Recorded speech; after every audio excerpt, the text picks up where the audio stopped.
Hey semuanya, gue Ibitsariu, gue ada teman perjalanan spiritual kalian. Dan pastinya di podcast TPS ini atau teman perjalanan spiritual ini kita akan selalu mengundang teman-teman kita nih yang mempunyai perjalanan spiritual yang menarik dan pastinya life journey yang luar biasa hebatnya.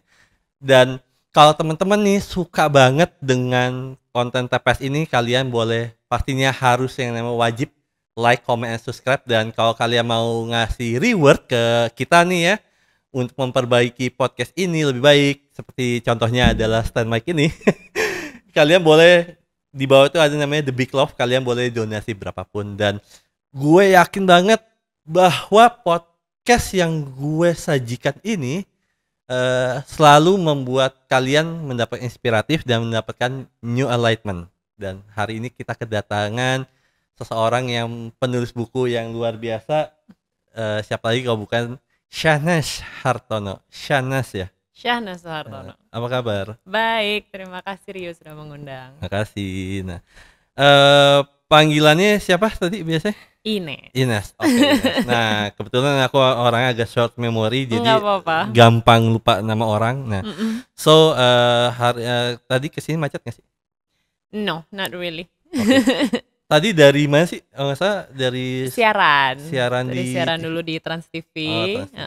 Terus ya habis itu tadi makan dulu, sarapan sebentar. Karena di dalam hariku tuh aku selalu suka kalau ada me time-nya, aku bisa mendapatkan 1-2 jam sendiri, benar-benar sendiri, dan I just love doing that. Oke, wow. Sorry, kalau boleh tahu, nggak usah kasih tahu detail, nggak usah kasih tahu detailnya. Rumah daerah mana? Rumah di daerah Tangerang Selatan. Lumayan jauh nggak sih dari ke sini ke Pondok Indah? Lumayan ya, daripada Lumanyun gitu ya. So hari ini gue mau ngobrol banyak tentang spiritual sama lu dan life journey sama lu, dan pastinya kita membahas tentang buku Finding the Light in Me. Nah, so Nes nanti juga bakal buat teman-teman nih Nes ya, salah satu buku ini, salah satunya buat gue sih. Salah satunya buat gue, tetap aja eksis. Nah, nanti kita gue minta lu tanda tanganin, nanti kita cari pemenangnya dengan cara cari komen yang terbaik, ataupun dia bisa merasakan atau mendapatkan new enlightenment dari podcast gue sama lu. Oh, nice. Oke ya, boleh ya. Oke dong, boleh banget. Wow, ini buku, ini tahun berapa sih? Tahun kemarin diluncurkannya bulan Juli 2024. Baru banget dong. Baru banget, tapi gue nulisnya tuh dari 2022 akhir. Oke. Jadi butuh ya 1 tahunan lah ya untuk benar-benar merampungkan semuanya, karena mengorek banyak memori, mengorek banyak database di dalam kepala. Dan merangkumnya itu tidak mudah ya memformulasi gitu. Oke, nice. Pernah ngalamin namanya, masa gue takut salah ngomong, block writing gak sih, dia kayak gue stuck nih, writing blocknya itu pernah ngalamin gak?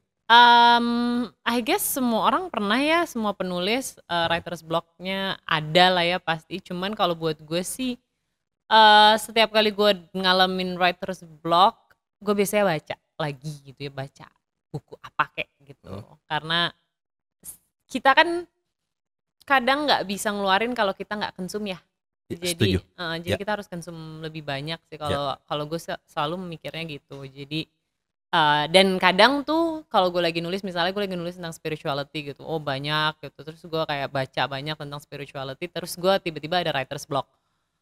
Yang perlu gue lakukan bukan kembali lagi ke nyari sesuatu yang buku yang spiritual gitu, gue malah justru kayak nyari yang lain yang bener-bener mungkin bisa mematahkan semuanya gitu, sesuatu yang berbeda. Jadi gue bisa ada refreshing dulu gitu. Oke, nah tapi kalau kita ngomongin, berarti ini kan ngomongin life journey and spiritual journey gitu ya. Nah, bagaimana caranya tetap, nah ini gue juga karena gue sempat nulis buku juga, jadi susah banget kan kita mendapatkan experience.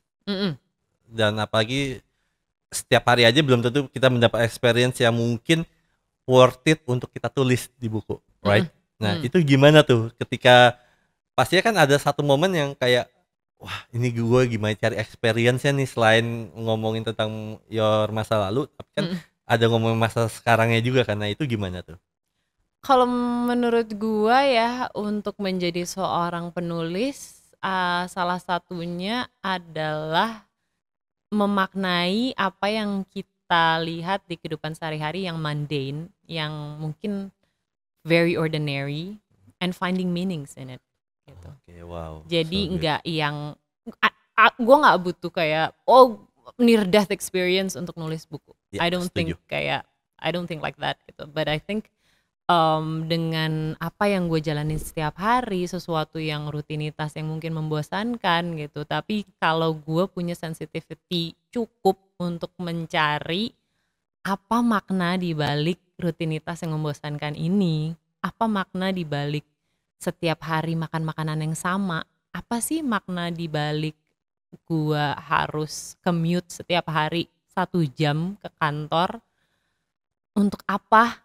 Nah, menurut gue itulah yang membedakan penulis yang benar-benar bisa get in touch with their hearts, their sensitivity, their intuition gitu, untuk bisa mengemas itu menjadi sesuatu yang bermakna, yang akhirnya bisa dia berikan ke orang lain, sehingga orang lain juga akan mendapatkan enlightenment tadi dan melihat banyak hal, melihat kehidupan tuh dari perspektif yang berbeda. Ya, setuju. Nah, nanti karena tadi sebelumnya ngomongin sempat ngomongin mindfulness juga, dan di buku lu sempat gue baca kan tentang namanya mindful eating. Right? Ada. Nah, tapi ntar gue mau bahasnya ntar dulu karena itu salah satu mungkin gue nggak tahu, menurut gue menarik ya, tapi nggak tahu kalau buat kalian yang nonton menarik atau enggak. So gue mau kenal lebih dekat lagi, lebih dalam lagi, boleh? Boleh dong. Kayak mikir gitu. So awal karir itu gimana, Nes? Awal karir sebagai apa nih? Sebagai Banyak banget, awalnya gue kan palu gada. awalnya apa dulu? Soalnya aku yang tahu adalah yang aku tahu ada dirimu itu ada model, right? Betul, itulah pekerjaan pertama. Pertama gue menjadi seorang model. Tapi mungkin gue menyebut diri gue professionalis mungkin yang pertama itu adalah sebagai wartawan ya, pas awal ya, sebagai jurnalis gitu. Karena model itu bukannya dibilang aku tidak grateful ya, tapi ketika menjalani profesi sebagai model, yes, I'm very grateful gitu untuk bisa memulai semuanya dari modeling. Tapi I don't feel like it's my calling. Yeah. Gue merasa gue tidak di tempatnya. Karena gue selalu merasa gue itu orang yang ada di belakang layar. I'm a very shy person. I overthink stuff gitu. Yes. Jadi ketika aku menjalani profesi modeling tuh aku merasa kayak bukan terpaksa, tapi that's just not my place gitu. Jadi I didn't enjoy it that much. Menjadi seorang model, sampai akhirnya aku mencoba profesi sebagai jurnalis yang memang dibawa dari modeling ya. Aku memang masuknya memulai dari modeling gitu, dan kemudian jadi news anchor, jadi news presenter dulu. Habis itu aku menjalani sebagai jurnalis, jadi news anchor gitu. Jadi modeling itu adalah gate-nya, tapi professionally aku mungkin bisa mengkategorikan diri aku jurnalis terlebih dahulu. Oke. Nah, kan sempat nggak nyaman dari jadi modeling karena kan nggak suka Depan jadi sorotan kamera. ya intinya. Nah, habis itu jadi jurnalis. Nah, yang menariknya buat gue adalah dari jurnalis langsung jadi news anchor. Nah, itu kan juga sama-sama di depan kayak di kamera. modeling juga, kayak misalnya di depan umum juga, maksudnya di orang lihat lo juga. Nah, itu gimana? Tapi gini, mungkin bedanya ya, kalau waktu jadi modeling kan gue tuh mikir guanya harus kayak gimana nih, gue harus secantik apa, gue harus sekeren apa posenya gitu kan. Terus kayak ekspresi gue udah bener atau belum gitu. Meanwhile jadi jurnalis, it's never about me. It's never about me. It's always about the story, it's always about the message, it's always about the news gitu. Jadi aku yang ketakutan ini bisa merasa diri aku jadi apa ya, jadi kecil, you're only this part of the story. Dan itu membuat aku ngerasa justru lebih powerful. oh gue nggak perlu tampil secantik itu karena yang penting apa yang gue sampaikan. Gue nggak perlu seperfect itu karena yang penting adalah message kenapa orang harus tahu mengenai hal ini. Jadi dengan rasa gue tuh kecil, nggak segitu pentingnya penampilan gue, itu membuat gue nyaman. Jadi gue kayak, oh inilah tempat gue gitu. Gue ternyata sangat nyaman, sangat senang ketika pertama kali melihat artikel gue dipublish segede itu gitu ya. Waktu gue kerja di koran dan apa ya, achievement itulah yang bikin gue terus menerus menulis, terus menerus memakai intuisi dan kepekaan gue untuk melihat banyak hal yang ada di sekitar gue dan mencoba memberikan konteks, memberikan makna, memberikan cerita yang baik untuk dikemas oleh masyarakat, dikemas dan dikonsum sama masyarakat gitu. Yes. Nah, pasti kan setiap beda era, beda juga beda zaman, beda era dan pasti beda juga konsepnya. Nah, what do you think tentang jurnalis zaman lu sama zaman sekarang itu seperti apa ya pandangan seorang Shanash?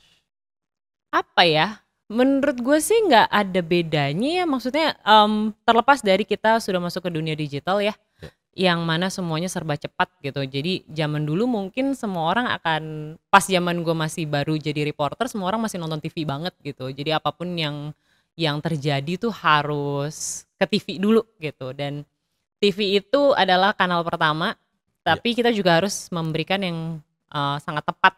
Tapi mungkin dulu pacingnya nggak secepat sekarang, karena sekarang kan ada dunia digital udah luar biasa ya. Sosmed tuh gila-gilaan gitu. Jadi gue melihat sekarang dengan kecepatan itu kadang kurang tepat justru gitu. Banyak banget hal yang kita udah konsum padahal belum digodok misalnya. Jadi kita udah makan ibarat mie instan nih ya, kita makan mie masih kering gitu. belum jadi, belum siap, hidangannya udah dikasih. Dan ya again ya, itu ada plus dan minusnya untuk masyarakat gitu. Mungkin di generasi sekarang gitu ya. Iya, di generasi sekarang di mana semuanya mereka bisa lihat langsung, tapi bukan berarti itu adalah hidangan yang pantas untuk disajikan gitu. Jadi kadang memang of course harus lewat filter dulu, harus lewat kebijakan editorial dulu gitu. Sebenarnya kan dari zaman dulu sebenarnya begitu ya gitu. Tapi ya sekarang dengan sosial media dan semuanya, kecepatan itu jadi yang utama dan malah kadang menurut aku sih jadi bumerang ya untuk beberapa kanal media yang akhirnya membuat masyarakat malah makin bingung gitu. Iya, setuju banget. Nah, dan ngerasain juga nggak sih kayak misal zaman dulu ketika kita gitu ya, gue juga kelahiran 91 gitu ya, jadi informasi kan juga susah juga kan. Nah, untuk lu ngorek informasi dan sebagainya dulu itu kayak rasanya lebih ada seninya untuk berjuang, ada seninya untuk bagaimana cara ngorek yang mungkin yang nggak seperti sekarang gitu. Dan ngerasa banget nggak sih hal itu? Ngerasa sih, cuma gue bukan tipe yang akan bilang zaman gue dulu lebih sulit, lebih susah, kami ditempa gitu ya. Gue bukan tipe yang kayak gitu. Kayak menurut gue semua zaman ada plus minusnya, semua generasi ada plus minusnya gitu. Generasi sekarang luar biasa pintar-pintar ya, mereka tahu banyak banget hal gitu. Gen Z ini cepet banget otaknya gitu. Dan menurut gue apa yang gue lewatin zaman dulu dan membuat gue menjadi pekerja yang seperti sekarang, nggak harus sih mereka lewatin gitu. Dan biarlah itu menjadi cerita gitu. Dan kalian memang sudah mendapatkan zaman yang berbeda, tapi bukan berarti juga kesulitannya sekarang lebih rendah gitu. Mungkin mereka memiliki kesulitan yang lain ya dibandingkan kita yang zaman dulu harus nyari sampai ngorek-ngorek begitu banyak hal gitu. Dulu gue setiap kali sebelum liputan tuh gue punya kayak kitab, bukan kitab sih, gue punya note dan itu isinya runutan kasus-kasus gitu. Jadi biasanya kalau gue ditaruh di KPK misalnya atau gue ditaruh di DPR, gue akan merunut kasus banyak banget agar gue mendapatkan konteks dengan siapa gue nanti harus berbicara, dengan cara apa gue harus mengemas berita yang akan gue sajikan gitu. So gue juga nanti akan ngebahas tentang Gen Z juga sedikit sama lu, tapi gue juga penasaran banget nih Nes dengan perjalanan karir lu yang luar biasa gitu ya. Hmm. Jadi Puji Tuhan kalau dibilang luar biasa. ya luar biasa karena kan ya, itu kan apa ya? Kenapa gue bilang luar biasa karena jumpingnya itu lumayan jauh loh dari modeling ke jurnalis jadi news anchor jadi presenter sekarang itu kan lumayan jumpingnya lumayan. Oke deh kalau news anchor sama presenter kurang lebih agak mirip lah gitu. Tapi kalau jurnalis ke model itu modeling ke jurnalis kan tuh jauh banget. Itu sih gila loh itu. Yang satu ada di ruangan AC dan jadi cantik gitu ya. Yang satu lagi kayak nyemplung ke semua tempat. Bener-bener ya gue mengalami sih rasanya harus kena banjir, harus kulitnya harus dekil minta ampun karena berjam-jam nungguin demo gitu. Tapi apa ya, if you do it wholeheartedly, ternyata rasanya berbeda ya gitu. Kepuasan yang gue dapat juga berbeda sih. Melihat diri gue cantik di majalah, sama ketika gue melihat tulisan gue dimuat, itu buat gue dua hal yang berbeda sih gitu. Dibilang cantik sama orang sama dibilang tulisan lu tuh bermakna, itu adalah dua hal berbeda untuk gue gitu. Jadi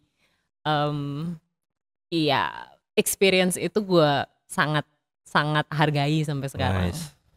Nice. Wow, ini luar biasa banget. Baru ngomong 16 menit udah luar biasa. So, masa kecil seperti apa nih? I had a nice childhood. It was very warm. Kita tinggal di sebuah rumah besar dengan halaman luas. Ibu dan bapak, papa dan mamaku tuh pasangan yang sangat mesra. Kemana-mana gandengan, kemana-mana ciuman.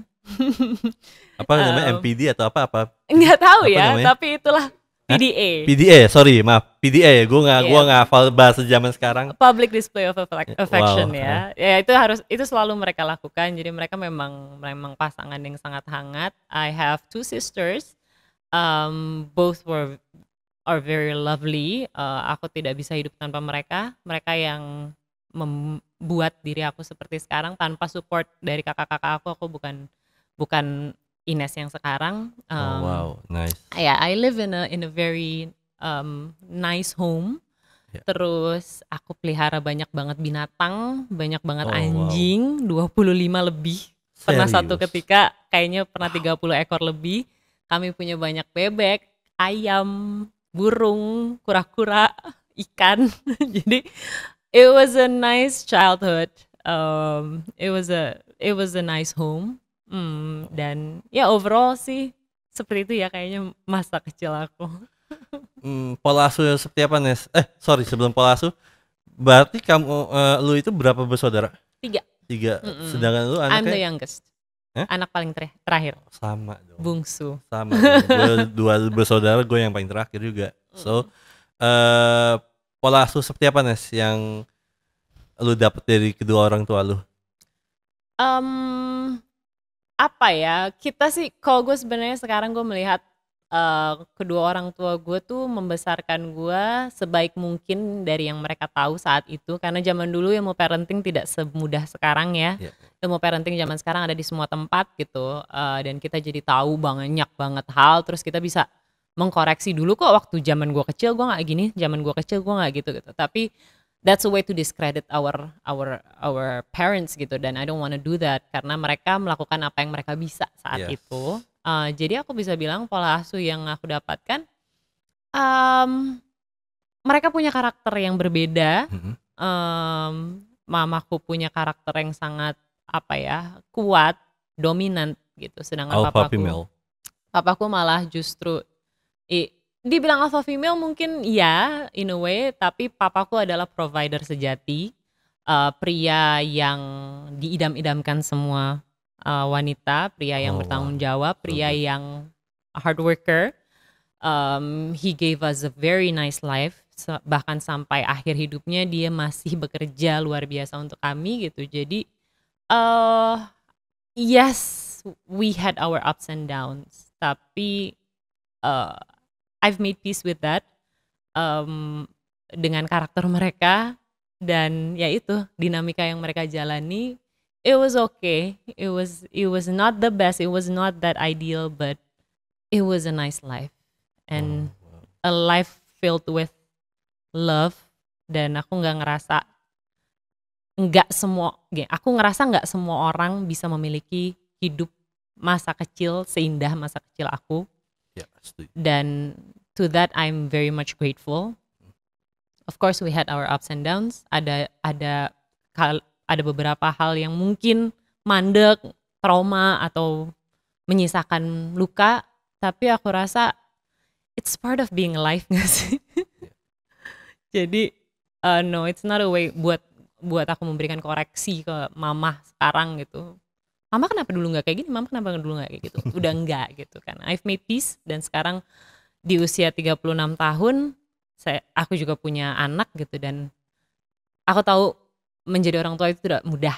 Menjadi orang tua itu tanggung jawab yang sangat besar. Jadi ya terima kasih banyak untuk kedua orang tua aku yang bisa memberikan aku luar biasa hidup yang luar biasa saat itu. Wow. Iya ya.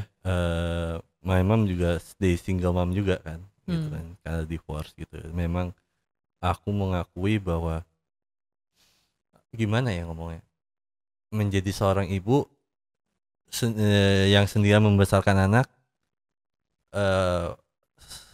bisa dikatakan fighting setiap hari dengan waktu, dengan anak-anak. Nah itu gimana tuh, Nes? Gue jalani saat ini. Saat dulu baru sampai saat ini deh ya. Kalau saat dulu sih gue merasa kedua orang tua gue cukup hadir dalam membentuk gue sebagai pribadi sampai dengan detik ini. Tapi memang gue dari dulu adalah anak yang sangat individualis. Gue bisa bermain sendiri, gue tidak membutuhkan siapapun untuk menghibur gue. Gue bisa nonton sendiri, gue main Polly Pocket sendiri, gue main bersama anjing gue sendiri. Dan gue tidak pernah merasa gue harus minta attention dari kedua kakak gue atau kedua orang tua gue ya. Jadi untuk itu gue merasa gue old soul banget sih waktu kecil ya. Kayak gue bisa mengurus diri sendiri gitu. Dan ketika sekarang gue besar dan gue memiliki seorang anak, jadi gue paham betul. My mom was an extrovert. She's an extrovert until now gitu. Dia tuh orang yang tidak bisa sendiri. Meanwhile gue sangat introvert. Gue sangat introvert gitu. Jadi mungkin karena dia dulu sangat sering mendekap kita. Pokoknya kemana-mana harus bersama. Pokoknya kita harus melakukan ini bersama. Pokoknya ini harus begini itu harus bareng-bareng terus gitu. Gue merasa attachment gue dan dia pada saat gue kecil was not that healthy gitu jadinya. Karena gue depending too much ke dia. Gue akhirnya sekarang sama anak gue merasa okay, we have an attachment of course gitu. We have this strong bond lah. Anak sama ibu pasti akan kencang banget gitu. But then karena gue seorang yang introvert dan anak gue ekstro banget. Anak gue super ekstro. Jadi lucu. Gue sangat memaknai detachment dan proses jarak itu ternyata memberikan makna yang baik, memberikan respect. Detachment as in dia adalah individu yang berbeda dari gue. Itu adalah ternyata hal yang sangat baik untuk gue terapkan ke dia. Jadi dia punya otoritas dia sendiri dan dia bukan perpanjangan dari ego gue. Dia bukanlah orang yang suatu saat nanti gue minta membahagiakan gue, karena kebahagiaan gue adalah tergantung gue, tanggung jawab gue. Jadi gue tidak mau membebankan itu ke dia. Dan sepertinya dia tahu gitu sekarang kalau enggak, ibu dan mas itu memang orang yang berbeda. Tapi kita bisa bersama-sama, bisa ngeblind, kita bisa bonding terus menerus gitu. Tapi kita tuh beda, jadi kita tuh harus terus menerus berbincang, terus menerus berargumentasi karena dia sangat argumentatif meskipun baru 6 tahun. Sama kayak ibunya. Sama. Tapi itu, jadi aku bilang kalau misalnya dia minta sesuatu, reasonnya kenapa gitu. Jadi dia dari kecil bisa memberikan apa ya, perspektif dia yang berbeda, dan kalau berbeda dari aku, then it's good. Berarti artinya apa ya, logika berpikir dia berjalan gitu. Dan I'm very much grateful for that. Yes. Karena dengan logika berpikir yang baik, dia akan punya resiliensi nanti gitu pas dia sudah dewasa. Kita tuh terlalu modern sampai kita lupa sama our primitive instinct. Dan menurut gue, nurturing, sayangin anak lo, membesarkan anak lo, it's very primitive, dan we have to get in touch with that gitu. Jadi, dan apapun yang orang mau lakukan dengan hidupnya, gini, oke, orang bilang kalau kita tuh destined untuk ini, kita destined untuk itu, tapi kita punya free will. Saat itu kita punya free will, kita punya choices di depan kita, dan kita memilih untuk berada di situ, kita memilih untuk menikah, kita memilih untuk tidak menikah. Untungnya zaman sekarang pilihannya lebih banyak lagi. Jadi mungkin bisa dibilang gue saat itu belum aware akan banyak hal terkait dengan fundamental things yang diperlukan dalam sebuah rumah tangga. Tetapi di dalam relationship tuh tendensi gue dulu adalah menyenangkan pasangan gue, membuat orang yang kita sayang bahagia. It's very simple.